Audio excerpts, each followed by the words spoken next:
TV1 News. ආයුබෝවන් TV1 රාත්‍රියට ප්‍රධාන පුවත් සමගින් මම සහන් උඩුව විදාන. මම විශාල වීරසුන්දර. මුලින්ම අවධානය පුවත් සිරස්තල වෙත. ජනතා පරමාධිපත්‍යය පිළිබඳ ජනතා විශ්වාසය කඩ වී ඇතැයි මැතිවරණ කොමිසමේ සභාපති කියයි. හරියට 50%කින් අඩු වෙලා තිනවා ඡන්ද හිමි නාම ලේඛනයේ ඡන්දදායකයන්ගේ වැඩිවන ප්‍රමාණය.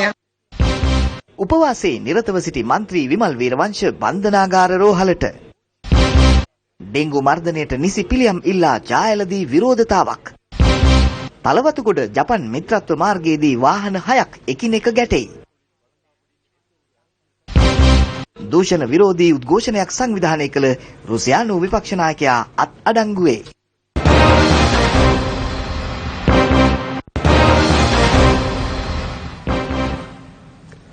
ජනතා පරමාධිපත්‍ය සහ පාර්ලිමේන්තු ප්‍රජාතන්ත්‍රවාදය පිළිබඳ ජනතා විශ්වාසය කඩ වී ඇතැයි මැතිවරණ කොමිෂන් සභාවේ සභාපති මහින්ද දේශප්‍රිය මහතා පවසනවා. ඔහු මේ බව පැවසුවේ ඊයේ කොළඹ පැවති උත්සවයක් අමතමින්. ජනතාවගේ කොතරම් දුරට මිනිස් විශ්වාසයෙන් නැත්නම් පරමාධිපත්‍යය නැත්නම් ජනතා ප්‍රජාතන්ත්‍රවාදය පාර්ලිමේන්තු ප්‍රජාතන්ත්‍රවාදය ගැන කොපමණ විශ්වාසය කඩ වෙලා තියෙනවද කියන එක පේන කරුණක් අපේ ඡන්ද ලයිස්ට්ෙන් අපිට පෞද්ගලික සතිය අනාවරණය වුණා. අපේ වාර්ෂික නාම ලේඛනය හදනකොට 13 අවුරුද්දේ ජුනි මාසේ ගෙයින් ගෙතර කොළ බෙදලා එකතු කරන ලයිස්ට්ුව හැදෙනකොට ඡන්දේ වැඩිවීම 12න් 13ට ලක්ෂ 3ක් 13න් 14ට 2,90,000. ඒක තමයි අපේ සාමාන්‍ය ගාන ඒ ටිකේ. නමුත් 14න් 15ට 3,90,000ක වැඩිවීමක් තිබුණා. හැබැයි 2016 කොළ බෙදලා අපි දැන් 15න් 16ට වැඩිවීම හැදුනම 1,90,000යි. හරියට 50%කින් අඩු වෙලා තිනවා ඡන්ද හිමි නාම ලේඛනයේ ඡන්දදායකයන්ගේ වැඩිවන ප්‍රමාණය ලයිස්ට්ුවෙන් 50ක් අඩු වෙලා නෙවෙයි වැඩිවන ප්‍රමාණය 376 ඉඳලා 190ට අඩු වෙලා තියෙනවා. පාලන බලයේ පදනම ජනතා කැමැත්ත විය යුතුය. එකී ජනතා කැමැත්ත නිසි කාලාන්තරයන්හිදී පැවැත්වෙන නිදහස් හා සාධාරණ ඡන්ද විමසීම් වලින් පිළිඹිය යුතුය කියන දේ සනාථ කර ගැනීමට පුළුවන් වෙන්නේ ඡන්ද ලයිස්තුවට නම ඇතුළත් කර ගැනීම හරහා පමණයි.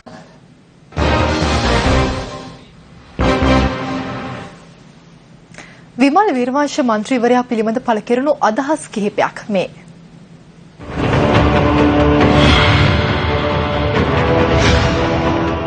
එයා කරපු වැරදි වලට හිරේ යන්නේ. අපි කවුරුත් මේ ආණ්ඩුවේ පළි ගැනීමක්වත් එහෙම එකක් නෙමෙයි. ඒවට සාක්ෂි ලැබිලා තියෙනවා. ඒව ඔප්පු වෙගෙන යනවා. ඉතින් හිරේ ඉන්න ඕනේ. ඒක වළක්වන්න බෑ. ඊට වැඩි රාජ්‍ය නායකයෝ අවුරුදු ගණන් හිරේ හිටියේ. බැලුවොත් එහෙම ඇෆ්‍රිකාවේ එහෙම කොහොම ඉඳලා එතුමා හොඳ මාසාජ තත්ත්වයට එහෙමපත් වුණා මොකද කරන්නේ? එතකොට අපි මේ සමාගමට කියලා අරන් ගිහලා එයා ගෙනියනවා කනත්තර තියෙන ප්‍රශ්නයක් නැහැ. අපි හරියටම මේ වැඩ කරනවා. ඒවා කිසි අඩුවක් නැහැ. රාජ්‍ය ගෞරවය සහිතව. ඔව්. සාමාන්‍යයෙන් දේශපාලන සතුරේකටවත් කෙසේ කරන චාරිත්‍රයේදී තිබුණේ ලංකාවේ දේශපාලන පක්ෂ දෙක පමණයි. එක්සත් ජාතික පක්ෂයේ එහෙම තිබුණේ නැහැ. නමුත් මේ ප්‍රතිපත්තිය වෙනස් වෙලා තියෙනවා. සාමාන්‍යයෙන් ශ්‍රී ලංකා නිදහස් පක්ෂයේ, එක්සත් ජාතික පක්ෂයේ, ලංකා සමාජවාදී පක්ෂයේ, ලංකා කොමියුනිස්ට් පක්ෂයේ, මහජන එක්සත් පෙරමුණ වගේ පක්ෂ දේශපාලන සතුරෙක්වත් මරා දැමිය යුතුයි, මැරෙන එක හොඳයි කියලා කියන්නේ නැහැ. එහෙම සම්ප්‍රදායක් නැහැ. එහෙම සම්ප්‍රදාය තිබුණේ LTT එකේ හා JVP එකේ පමණයි.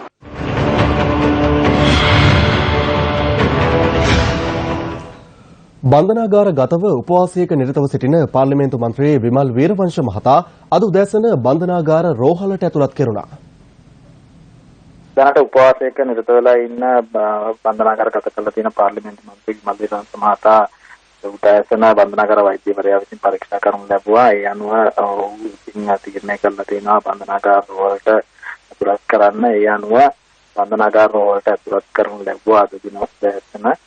මේ වන විට කිසිම ගැටලුවක් සාගත තත්ත්වයක් නැති බව තමයි වෛද්‍යවරු වාර්තා කරලා තියෙන්නේ. ඔහුගේ ආහාර නොපැනීම නිසා රුධිර පීඩනය අඩු වෙලා තියෙනවා. ඒක පමණයි අපිට දැනුම් දීලා තියෙන්නේ.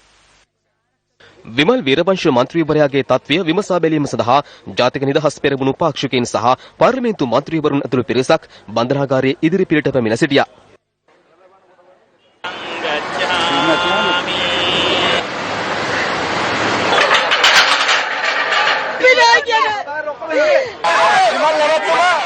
අපි ගිහිල්ලා එතුමගේ තත්ත්වය පරීක්ෂා කරා වෛද්‍යවරුන්ගෙන් කතා කරා. වෛද්‍යවරු කිව්වේ මේ තත්ත්වය දිගට පවත්වා ගන්න බෑ. ඊටම අසාධ්‍ය තත්ත්වයක තියෙන්නේ.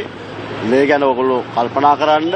ලක්ෂ්මන් කිරියල්ල කියන මහත්තයා එයා ඊයේ මම දැක්ක මාධ්‍යවල කියනවා මේ කාලා බිල ෂෝ කරනවා. එතුමාට පිස්සු. මොකද ඒ විමල් වීරවංශනි දැන් අපි ළඟ නෙමෙයි ආණ්ඩුව බාර. බන්ධනාගාරය අපේ නෙමෙයිනේ ආණ්ඩුවේ. විමල් වීරවංශට කන්න දෙයිද කිරියල්ල? මේ විමල් වීරවංශ මන්ත්‍රීතුමා උපවාස කරන්නේ අප ඉල්ලලා නෙවෙයි. ඔහුගේ නීතිඥ විදියට මම වගකීමෙන් කියනවා අප ගැනීම කියන එකට සම්පූර්ණයෙන් අහිත කරයි ඔහු මේ කරන සටන. නමුත් සියලු ජනතාවට මම ඉතාමත්ම ආදරෙන් කියන්නේ මේ අප ඉල්ලලා නෙවෙයි මේ සටන් කරන්නේ. ඔහුගේ සටන් පාට තමයි ඉහළින් තබාගෙන ඉන්නේ.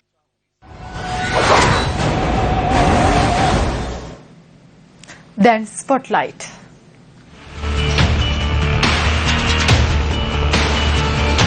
ඩෙංගු මර්ධනයට නිසි පිළියම් යොදන්නයි ඉල්ලමින් ජනතා විරෝධය මතුවන්නට පටන්ගෙන තිබෙනවා. කින්යා ප්‍රදේශයේ ඩෙංගු වැළැක්වීමට විවිධ පියවර ගනිමින් සිටියේදී ජායල ප්‍රදේශවාසීන් අද විරෝධතාවක නිරත වුණා. ජායල අවට කම්මාන කිහිපයක ජනතාව අද මේ විරෝධතාව පැවැත්වුවේ උදම්මිට මූලහන්දිය ඉදිරිපිටදී. ඔවුන් පවසන්නේ ඩෙංගු උදුර පාලනය කිරීම සඳහා නිසි වැඩපිළිවෙලක් තවමත් දක්නට නොමැති බවයි. අපේ දුකට පීඩ වෙන්න ගමෙන් අඩක් ඩෙංගු කඩේ අපේ දුකට පීඩ වෙන්න ගමෙන් අඩක් ඩෙංගු කඩේ යන ජීවිත මකර කඩේ මේ ගම වට කර දෙන අපේ කර්මාන්ත ශාලා විශාල ප්‍රමාණයක් ඒ කර්මාන්ත ශාලා වලින් පිට වෙන අප ජලය නිසි පරිදි ගලා යාමක් සිදු නොවන නිසා ගමෙන් හරි අඩකට වැඩිය දැන් සෝවල් ගත වෙලා තියෙනවා 300කට 400 ප්‍රමාණයක්. මේ අසර තවත් අසරණ කරන්න එපා. මේ අපි හැමෝම මේ දරුවෝ හැමෝම වෙනුවෙන් ඉල්ලන්නේ ඒ අයට එන්නත් බෑ. හැමෝම පවුල් පිටින් මේ ඉන්නේ හොස්පිටල් වල. ඉතින් බලදාරින් ඇවිල්ලා බල්ල යනවා. ඒවා අරගෙන ගියා ගෙන්කු කීටියෝ හිටන් හිටියා. උන් අරගෙන ගියා. ඉතින් අරන් ගියාට කිසිම තාම ක්‍රියාමාර්ගයක් එදුවේ නෑ මේක නවත්තන්න කිසිම. මං අහන්නේ මේ වෙනුවෙන් මොකද්ද කරන්නේ? මේ අපේ ගමේ වෙත්ති ව්‍යසනයට පිහිටක් සරණක් ඉල්ලන්නේ. මෙම විරෝධතාවට පසුබිම් සිද්ධිය ලෙස දැක්විය හැකි ජයල මැල්ලවත්ත රජමාවතේ පදිංචිව සිටි පිරපොසල් ගුරුවරියක ඩෙංගු වැළඳීම් බිය යාමයි. ඉක්ුත් සතියේ උණ රෝගයේ වැළඳී බීගමුව මහරෝහලට ඇතුළත් කර තිබූ ඇයට ඩෙංගු ආසාදනය වී ඇතැයි හෙළිවීමෙන් පසු ජාතික රෝහලට මාරු කරවා තිබුණත් ඇගේ දෙවි බේරා ගැනීමට හැකි වූයේ නැහැ. පසුගිය අඟහරුවාදා මෙලොවින් සමුගත් ඇය එක්තරු මවක්. මේ අතර සෞඛ්‍ය අමාත්‍යාංශය පවසන්නේ ඩෙංගු මර්ධනය සඳහා හදිසි වෛද්‍ය විහිදුම් බලකායක් ස්ථාපනය කිරීමට පියවර ගෙන ඇති බවයි. එම ඒකකයේ වෛද්‍යවරුන් 50 දෙනෙකුගෙන් සමන්විත බව සෞඛ්‍ය සේවා නියෝජ්‍ය අධ්‍යක්ෂ වෛද්‍ය අමල් හර්ෂ මහතා සඳහන් කළා. මිගමුව ඩෙංගු මර්ධන ඒකකයේ විශේෂඥ වෛද්‍ය ලක්කුමාර ප්‍රනන්දු මහතා එම වෛද්‍ය කණ්ඩායමට මාසයක පුහුණුවක් ලබා දීමට නියමිතව ඇති අතර වෛද්‍ය අමල් හර්ෂද සිල්වා මහතා පැවසුවේ විහිදුම් බලකාය සඳහා පුහුණුවීම් ලබන සතියේ ආරම්භ කිරීමට සැලසුම් කර ඇති බවටයි. පුහුණුවෙන් පසු එම වෛද්‍ය කණ්ඩායම් ත්‍රිකුණාමලයේ පැතිර යන ඩෙංගු රෝගය පාලනය කිරීම සඳහා යෙදවීමට නියමිතව තිබෙනවා. ඒ සඳහා ලෝක සෞඛ්‍ය සංවිධානයෙන් තාක්ෂණික උපදෙස් ලබා දෙන බවත්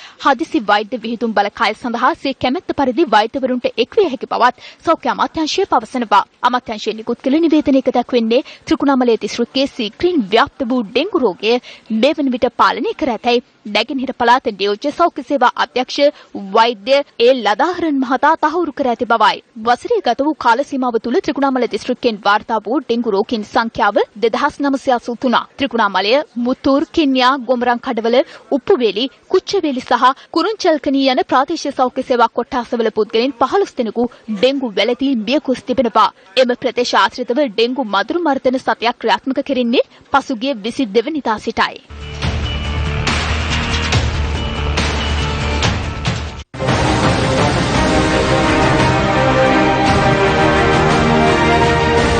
හකෝ රතු සබලා පිළිබඳ වර්තාව හෙට රාත්‍රී 8ට TV1 News බලන්න.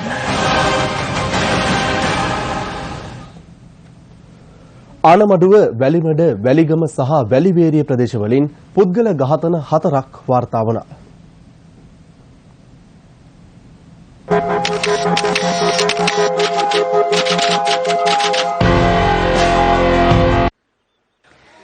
ආනමඩුව තෝනිගල ප්‍රදේශයේදී තියුණු ආයුධයකින් පහර දී පුද්ගලයෙකු ඝාතනය කර තිබෙනවා. ඝාතනය සිදු වෙත්තේ අවන්හලක් තුලදී. මියගොස් ඇත්තේ 42 හැවිරිදි පුද්ගලයෙක්. අනියම් සම්බන්ධතාවයක් මුල් කරගෙන මෙම ඝාතනය සිදු ඇති බව පොලිසිය සඳහන් කළා. ඝාතනය සම්බන්ධයෙන් සැකකරන පුද්ගලයා ප්‍රදේශයෙන් පලා ගොස් ඇති බවත් සැකපිට කාන්තාවක් අත්අඩංගුවටගත් බවත් ආනමඩුව පොලිසිය පැවසුවා. වැලිමඩ මස්පන්න ප්‍රදේශයේදී නිවසක තිබී පිලිසුම් තුවාල සහිතව මියගිය පුද්ගලයෙකුගේ සිරුරක් සොයාගැනුණා. ඌව පරණගම පොලිසියට ඊයේ රාත්‍රියේ ලැබුණු තොරතුරක් අනුව මේ පිළිබඳ වැඩිදුර විමර්ශන ආරම්භ කර තිබෙනවා. මියගොස් ඇත්තේ 67 හැවිරිදි පුද්ගලයෙක්. ඔහු ඊයේ රාත්‍රියේ තවත් අයෙකු සමග මත්පැන් පානය කර ඇති බවත් එම පුද්ගලයා සැකපිට අත්අඩංගුවටගත් බවත් පොලිසිය පවසනවා. වැලිගම ඉහළ කොරටුව බටවල ප්‍රදේශයේ 75 හැවිරිදි කාන්තාවක ඝාතනය කිරීමේ සිද්ධියක්ද වාර්තා වුණා. පොලිසිය සඳහන් කළේ පොල්ලකින් පහර දීම නිසා ඇය මියගොස් ඇති බවයි.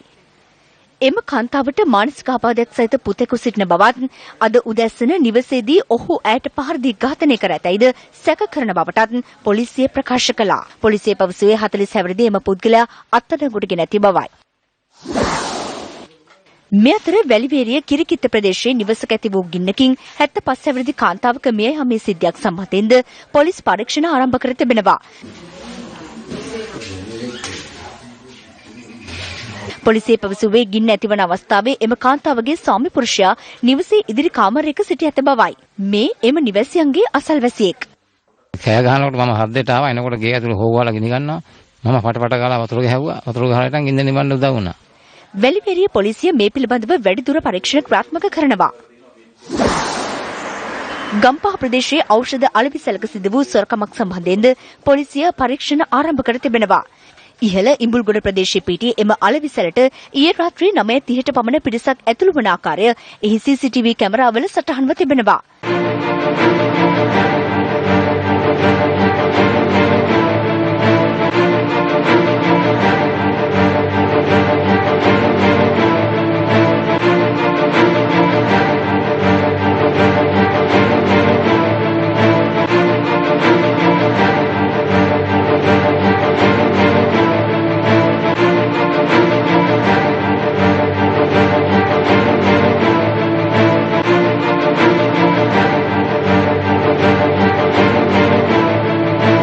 මන්නයක් සහ තුවක්කුවක් රැගෙන පැමිණි මේ පිරිස අලෙවිසැලේ හිමිකාරිය සහ සේවිකාව බියවද්දා රුපියල් 35000ක මුදලක් පැහැරගෙන ගොස් තිබුණා. වැඩ කරන අංගිවතනින් තද කරගත පිස්තෝලයක් පෙන්නලා ඊට පස්සේ මට පිහිය පෙන්නලා මං කෑ ගහනකොට කැෂියර් එක ඇරපන් කියලා කටවාගෙන කියලා කැෂියර් එක ඇරපන් කියලා කෑ ගහනවා. ඒ වෙලාවෙම ඉතින් අරින්න දෙසරයක් තුන්සරයක් එහාට මෙහාට දඟලලා තමයි ඇරලා දුන්නේ.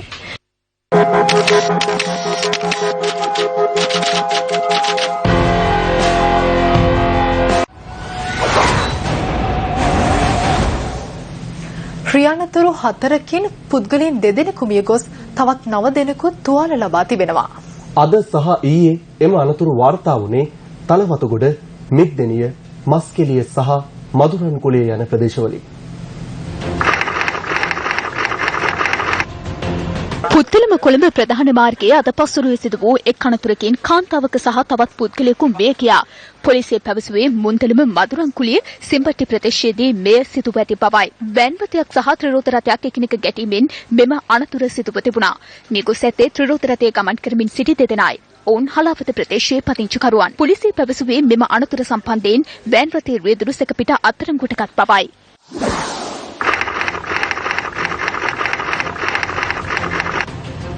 අද පෙරවරු 9:30ට පමණ තලවතුගොඩ ජපන් මිත්‍රත්ව මාර්ගයේදී වාහන 6ක් එකිනෙක ගැටීමෙන් තවත් රියනතුරක් සිදු වුණා. පොලිසිය පැවසුවේ තලවතුගොඩ සිට පැමිණි ට්‍රිපර් රථයක් වාහනයක් පසුකර යාමට උත්සාහ කිරීමේදී අනතුර සිදුව ඇති බවයි. මම වාහනේ එලවගෙන යනකොට මේ ට්‍රිපර් එක මා වම් පැත්තෙන් ඉස්සර කළා ඒ තිබුණු පොඩි ඉඩෙන් ඉස්සර කරන්න යදුවා. එතකොට වාහනේ නැවැත්තුවා. අපිට ඉස්සරහින් ගිය වාහනේ ඒකම මගේ වාහනේ අයින වැදුනා. ඒකම පිටිපස්සෙන් ආපු වාහනේත් වැදුනා. මේ සමග පසුපසින් ධාවනය වෙමින් තිබූ වාහන 5ක් එක පිළට ගැටී තිබුණා. පොලිසිය පැවසුවේ අනතුරින් පුද්ගලයන් 2 දෙනෙකු තුවාල ලැබූ බවයි. ඔවුන් රෝහල්ගත කර තිබෙනවා. මේ අතර මිද්දෙනිය කතරගම ප්‍රධාන මාර්ගයේ අද අලුයම සිදු වූ අනතුරකින් එකම පවුලේ සිව් දෙනෙකු තුවාල ලැබුවා. පොලිසිය පැවසුවේ කතරගම සිට මිද්දෙනිය බලා ධාවනය වූ පෞද්ගලික බස් රථයක් තලාව මන්සන්දිය අසල තිබූ නිවසක ගැටී ඇති බවයි. අනතුර සිදු වන අවස්ථාවේ මෙම නිවසේ අඹුසැමි යුවලක් සහ දරුවන් 2 දෙනෙකු සිටි බව පොලිසිය පැවසුවා. ඔවුන් සිව් දෙනාම තුවාල ලබා ඇති අතර ප්‍රතිකාර සඳහා ඇතුළත් කෙරුණේ තලාව ප්‍රාදේශීය රෝහලටයි. බරපතල තත්ත්වයේ පසු වූ මව, පියා සහ වැඩිමහල් දරුවා වැඩිදුර ප්‍රතිකාර සඳහා ඇඹිලිපිටිය මූලික රෝහලට මාරු කර යවා ඇතැයි අප වාර්තාකරු පැවසුවා. පොලිසිය පැවසුවේ මෙම අනතුර සම්බන්ධයෙන් බස් රථයේ රියදුරු සැකපිට අත්අඩංගුවට ගෙන ඇති බවයි.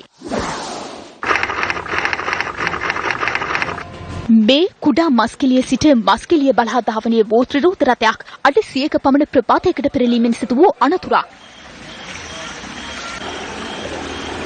ඊයේ රාත්‍රියේ සිදු වූ මෙම අනතුරින් තිදෙනෙකු තුවාල ලැබුවා. පොලිසිය පැවසුවේ ත්‍රිරෝද රථයේ පදවා ඇත්තේ 15 හැවිරිදි දරුවෙකුයයි හෙළිව ඇති බවයි. එහි පිටුපස ගමන් කර ඇත්තේද 15 හැවිරිදි සහ 14 හැවිරිදි දරුවන් තිදෙනෙක්. ඔවුන් ප්‍රතිකාර සඳහා මස්කෙලිය මහරෝහලට ඇතුළත් කර ඇති අතර පොලිසිය වැඩිදුර පරීක්ෂණ ක්‍රියාත්මක කර තිබෙනවා.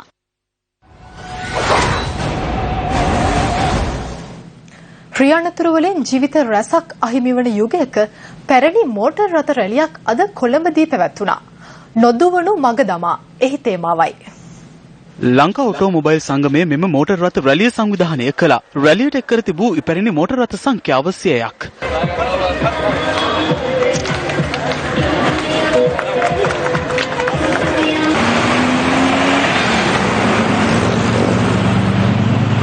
කොළඹ ගාලු මෝදුරින් මෝටර් රථ රැලිය ආරම්භ වූ අතර අනතුරුව රියානතුරු ගැන ජනතාව දැනුවත් කරමින් ගම්පහ දක්වා ගමන් කළා.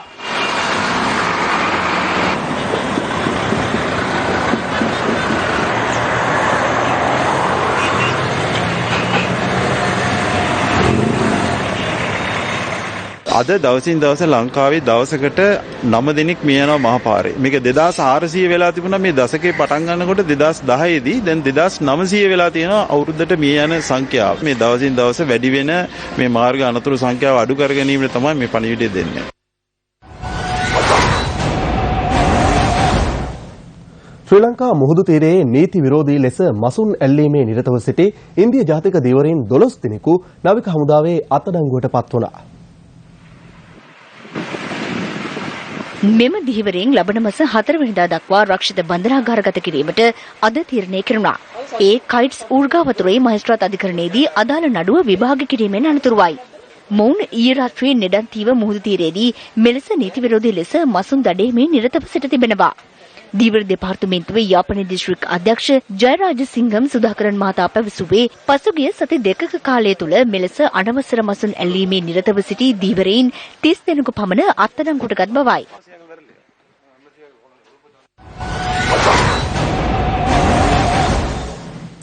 පහ ශ්‍රේණියේ ශිෂ්‍යත්ව විභාගයේ වෙනුවට ඇතුළත් කිරීමේ විභාගයක් හඳුන්වා දීමට කටයුතු යොදන බව අධ්‍යාපන අමාත්‍ය අකිල විරාජ් කාර්යවසම් මහතා යලි අවධාරණය කරනවා.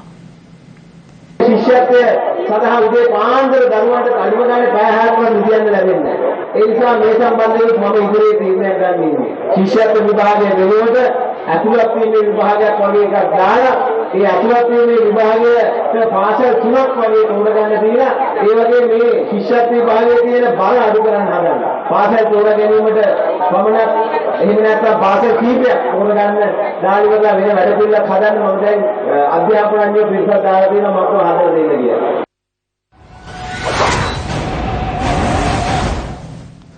ඓතිහාසික කන්ද උඩරට ලිහිණියගල රජමහා විහාරස්ථානය බලධාරීන්ගේ නිසි සැලකිල්ලක් නොමැතිකමින් එම විහාරය නිදන් හොරුන්ගේ ග්‍රහණයට ලක්ව ඇතැයි විහාරාධිපති හිමියන් පවසනවා.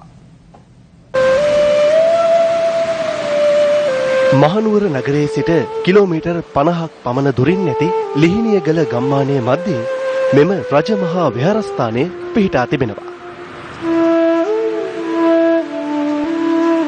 ඓතිහාසික මූලාශ්‍රවල දැක්වෙන අන්දමට ලිහිණියගල විහාරස්ථානය මහින්දාගමනයේ සිදු වූ ක්‍රිස්තු පූර්ව 3 වන සියවසේ පමණ ඉදිකරනු ලැබුවක්. ආදිවාසීන් විසින් අඳින ලද චිත්‍ර සහිත ගල්ලෙන්ද මහනුවර යුගයේ විවිධ කලාකරුවන් විසින් අඳින ලද සිතුවම් වලින්ද මෙම ලෙන් විහාරය සමන්විතයි. මිහිඳු මහරහතන් වහන්සේ ලංකාවට වැඩම කරපු කාලේ මේ විහාරස්ථානයේ භික්ෂුන් වහන්සේලා වාසය කරපු බවට සාධක දකින්න තියෙනවා.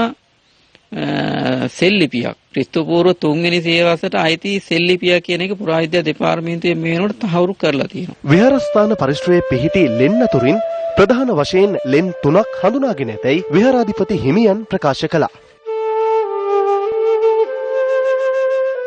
පන්සල සම්බන්ධව මේ ආගමික පසුබිම ගත්තොත් තමයි ක්‍රිස්තු පූර්ව 3 වෙනි සියවස. ඊට ඉස්සෙල්ලා ඉඳන්ම ක්‍රිස්තු පූර්ව 6 වෙනි සියවසට පෙර ඉඳන්ම අපේ විහාරස්ථානයේ සම්බන්ධ ඓතිහාසික පසුබිමක් තියෙනවා. වැදි චිත්‍ර 13කේම අපේ විහාරස්ථානයේ ආසන්නයේ නැත්නම් අපේ විහාරස්ථාන භූමිය තුල දකින්න තියෙනවා. ඒ ලෙන් 3ක් තියෙනවා. ඒ ලෙන් 3න් එක විහාරය එක ලෙනක තමයි වැදි චිත්‍ර තියෙන්නේ. අනිත් ලෙනේ මහා නිරෝගයේ මුල් කාලේ චිත්‍ර දකින්න පුළුවන්කම තියෙනවා. ඒ අනිත් බුදු කුටිය සහිත ලෙනේ.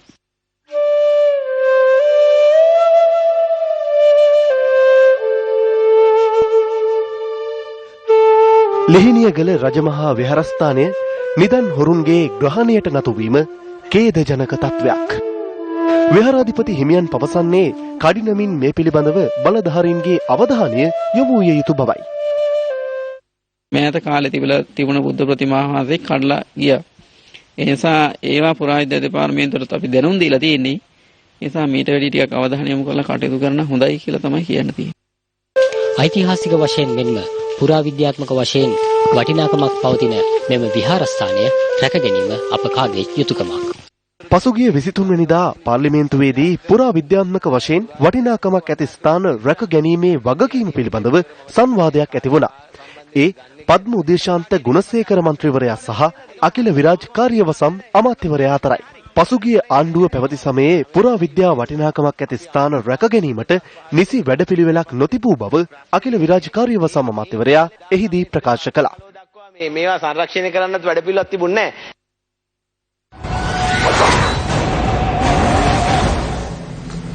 මෙරට රජවරුන් වැව් දාගැබ් පමණක් නොව දිය ඇලි පවා නිර්මාණය කර තිබෙනවා.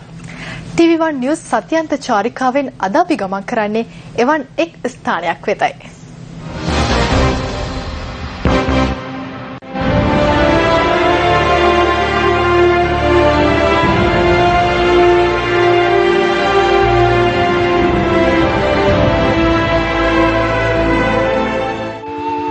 බදුල්ල ඇටම්පිටිය ප්‍රදේශයේ සිට කිලෝමීටර් 8ක් පමණ ගිය පසු ගාවිල ගම්මානය හමු වෙනවා. එතෙන් සිට අපේ ගමනාන්තය වන ගැරන්ඩි ඇල්ල සොයා ගමන් කිරීමට සිදු වූයේ මේ දුෂ්කර මාර්ගයේ. කිලෝමීටරයක් පමණ වන මැදට ගිය පසු හමුවන මේ සුන්දර ගල්තලාව දිය ඇල්ල සමීප බවට ඉඟියක්. මෙම ගල්තලාව දිගේ කිලෝමීටරයක් පමණ ගියයින් පස්සේ තමයි මේ ගැරන්ඩි ඇල්ල හමුවන්නේ. අද සතියක සංචාරයෙන් ඔබ එක්කන් යන්නේ මේ සුන්දර ගැරන්ඩි ඇල්ල පෙන්වන්න. වන ගිරි දුර්ග පසු කරමින් පැයක පමණ ගමනකින් පසු TV1 නිවුස් කණ්ඩායම ගැරන්ඩි ඇල්ල සමීපයට පැමිණියා.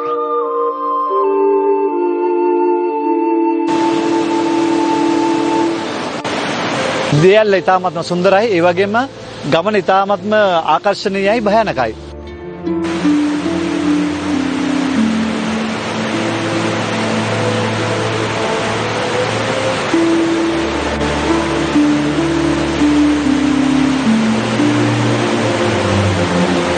මේ සුන්දර දියකොමලිය නිර්මාණය වන්නේ උමා ඔයේ සුපිරිසිදු ජලධාරාවෙන්. ගමන කෙතරම් දුෂ්කර වුවත් දියැල්ල සමීපයේ ඇති සිසිලස විඩාබර ගතට ගෙන දෙන්නේ මහත් අත්වැසිල්ලක්.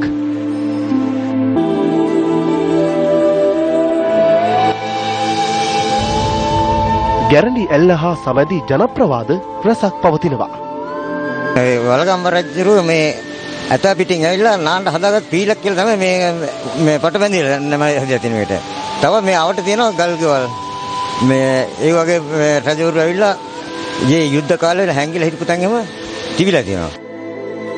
ඉතිහාසයේ බොහෝ තැන් සංගවාගෙන සුන්දරව ගලා යන ගැරන්ඩි ඇල්ල ඔබ නැරඹිය යුතුම ස්ථානයක්.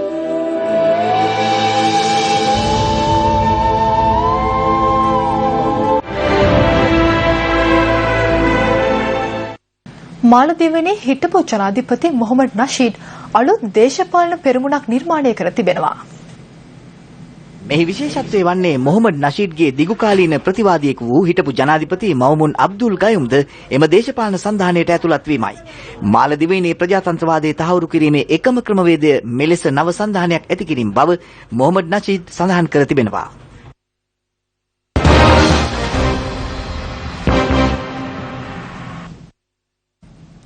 බිග් මැච් ෆීවර් විශේෂාංගය දැන්.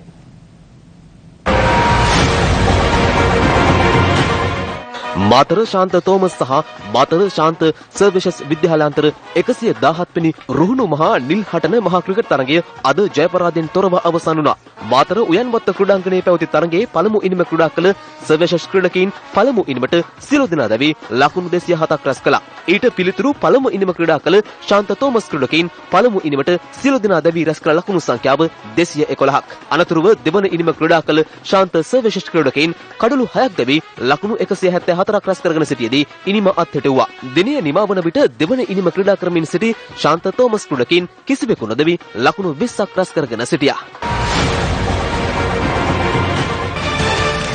ඡන්දයේ වටිනාකම පිළිබඳ මැතිවරණ කොමිසමේ සභාපතිවරයා කළ මේ ප්‍රකාශයත් සමගින් ප්‍රවෘත්ති අදට අවසන්.